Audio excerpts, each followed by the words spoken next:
Assalamualaikum warahmatullahi wabarakatuh. Halo teman-teman semuanya. Di sini saya akan menjelaskan tentang penanganan limbah secara baik, yaitu pemanfaatan kulit singkong untuk dijadikan bioetanol. Sebelumnya saya perkenalkan diri dahulu. Nama saya Giovanni Cahyawardana. Saya dari mahasiswa Teknologi Agroindustri Universitas Internasional Semen Indonesia. Oke, untuk mempersingkat waktu, kita langsung saja menuju ke slide yang pertama. Untuk slide yang pertama ini saya akan membahas pengertian dari singkong. Singkong ini adalah salah satu makanan pokok yang sangat sering dijumpai di Indonesia. Singkong adalah salah satu sumber karbohidrat dan singkong bisa digunakan sebagai pengganti nasi. Singkong dapat diolah berbagai macam olahan makanan. Kemudian singkong ini dapat direbus, dapat digoreng, dibuat keripik dan berbagai macam olahan lainnya. Singkong merupakan jenis makanan ubi yang banyak dibudidayakan di Indonesia. Produktivitas singkong yang terus meningkat menyebabkan banyaknya limbah yang dihasilkan. Limbah yang dihasilkan ini adalah limbah kulit singkong. Kemudian di mana limbah ini biasanya tidak dimanfaatkan secara baik. Kita lanjut slide yang kedua. Selanjutnya kita membahas karakteristik singkong. Karakteristik singkong ini ada dua, yaitu fisika dan kimia. Untuk yang fisika ini memiliki kulit luar berwarna coklat seperti gambar di samping. Kemudian memiliki kulit bagian dalam berwarna putih, lalu berdiameter umbi sekitar 2-5 cm. Kemudian memiliki akar serabut seperti gambar di samping, yaitu contoh gambar akar serabut pada singkong. Lalu karakteristik kimia yaitu memiliki kandungan air sekitar 60%, lalu kandungan pati 25-35%,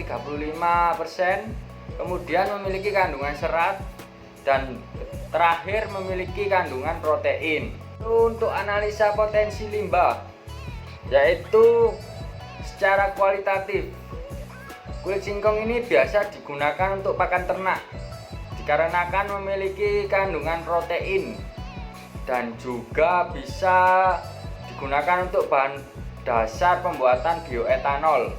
Namun terkadang ada yang biasa langsung dibuang begitu saja. Pemanfaatan limbah kulit singkong. Pemanfaatan limbah kulit singkong ini ada 3 cara, yaitu digunakan untuk kompos, kemudian pakan ternak, dan terakhir bioetanol. Untuk kompos sendiri, kulit singkong ini dapat menyuburkan tanaman. Kemudian untuk pakan ternak, kulit singkong ini mengandung protein dan baik untuk pakan ternak hewan.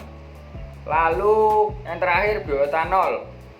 Kulit singkong ini karena mengandung karbohidrat dan bisa digunakan untuk bioetanol. Lalu bisa mengurangi efek dari rumah kaca karena penggunaan bioetanol ini dari bahan bakar fosil. Kita lanjut ke slide selanjutnya. Untuk kuantitatif limbah singkong ini yaitu jumlah limbah kulit singkong yang bagian luar sebesar 0,5-2% dari berat singkong. Lalu jumlah limbah kulit singkong bagian dalam sebesar 8-15% dari berat kulit singkong. Untuk prioritas penanganan limbah ini saya lebih memilih bioetanol singkong. Sebelumnya bioetanol biasanya didapatkan dari bahan bakar fosil. Namun dengan bahan bakar fosil ini dapat mencemari lingkungan dan mengakibatkan pemanasan global dan efek dari rumah kaca. Kemudian kenapa saya lebih memprioritaskan kulit singkong dijadikan bioetanol? Karena kandungan pati dalam kulit singkong ini sangat tinggi, kemudian bisa digunakan sebagai bahan alternatif. Lalu kulit singkong ini sangat mudah ditemui di Indonesia dan harga singkong pun tergolong murah sehingga tidak memerlukan modal yang sangat besar. Kemudian pembuatan bioetanol dari kulit singkong ini juga memiliki kandungan karbohidrat yang cukup tinggi.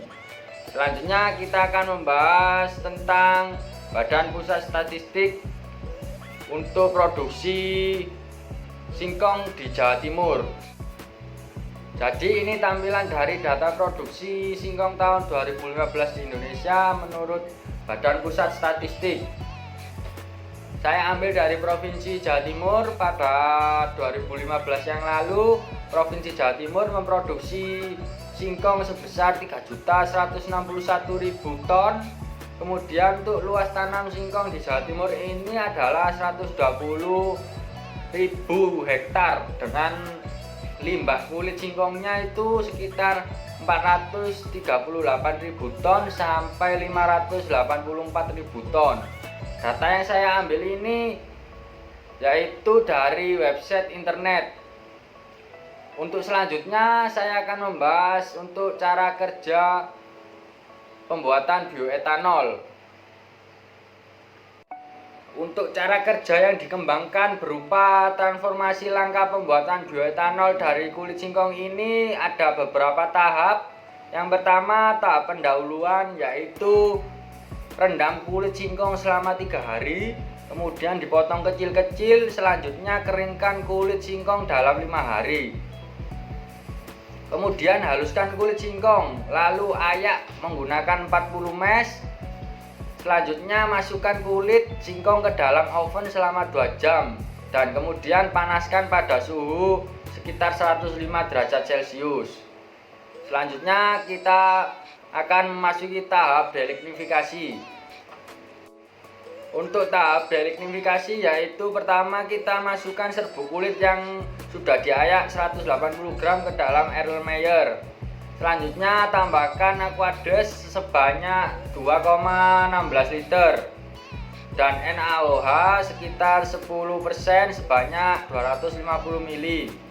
Lalu selama 30 menit panaskan campuran tersebut pada suhu 160 derajat Celcius. Setelah mendidih, larutan disaring dan residunya dicuci dengan Aquades hingga pH residu tersebut netral. Kemudian di oven selama 2 jam pada suhu 105 derajat Celcius. Setelah itu serbuk kulit singkong dihaluskan menggunakan lumpang alu. Kemudian diayak dengan ayakan 40 mesh. Tahap ini sangat berfungsi untuk memusnahkan polimer berupa lignin. Sebab kulit singkong ini memiliki dinding sel yang sangat kuat dan kokoh sehingga akan menyulitkan proses hidrolisis dan pertumbuhan mikroba pada saat fermentasi terlambat.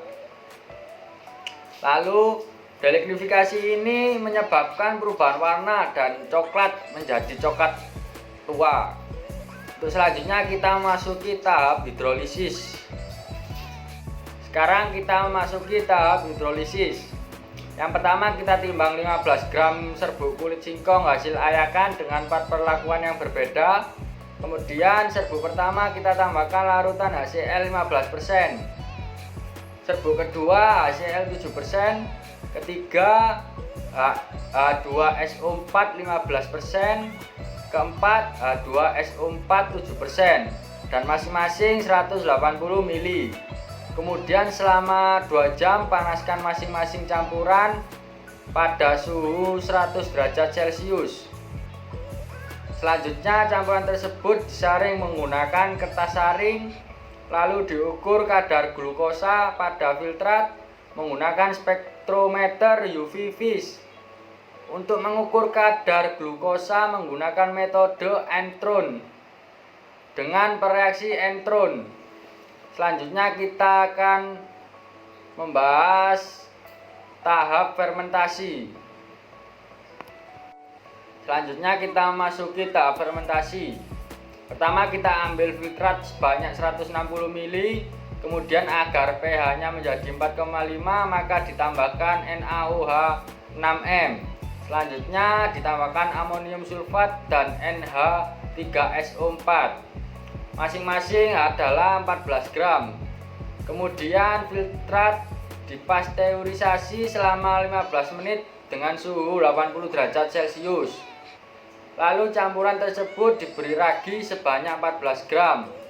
Langkah selanjutnya dibagi 4 bagian, masing-masing bagian ditutup aluminium foil dan didiamkan selama 4, 6, dan 8 hari pada suhu 27 sampai 30 derajat Celcius. Lama fermentasi ini dipengaruhi oleh berbagai macam faktor, diantaranya suhu, pH, oksigen, substrat, dan mikroba yang digunakan untuk fermentasi penelitian menggunakan ragi.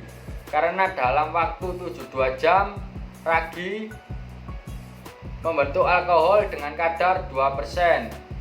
Ragi juga membentuk enzim envistase dan enzimase yang mampu membentuk gula menjadi etanol. Selanjutnya terakhir kita memasuki tahap pemisahan. Untuk terakhir tahap pemisahan, hasil peragian kulit singkong ini dimasukkan ke labu Erlenmeyer. Kemudian evaporator dirangkai untuk memanaskan hasil fermentasi. Panaskan hasil fermentasi ini pada suhu 78 derajat Celcius. Selanjutnya tentukan kadar etanol larutan hasil evaporasi menggunakan alkoholmeter. Jadi kesimpulan berdasarkan hasil penelitian di atas dapat disimpulkan bahwa bioetanol atau etanol dibuat dari bahan yang mengandung karbohidrat. Singkong merupakan sumber karbohidrat di mana limbah kulitnya dapat dimanfaatkan sebagai bioetanol. Dari hasil penelitian juga diperoleh bahwa kadar konsentrasi etanol tertinggi dalam kulit singkong tersebut yaitu 6% setelah difermentasi selama 8 hari.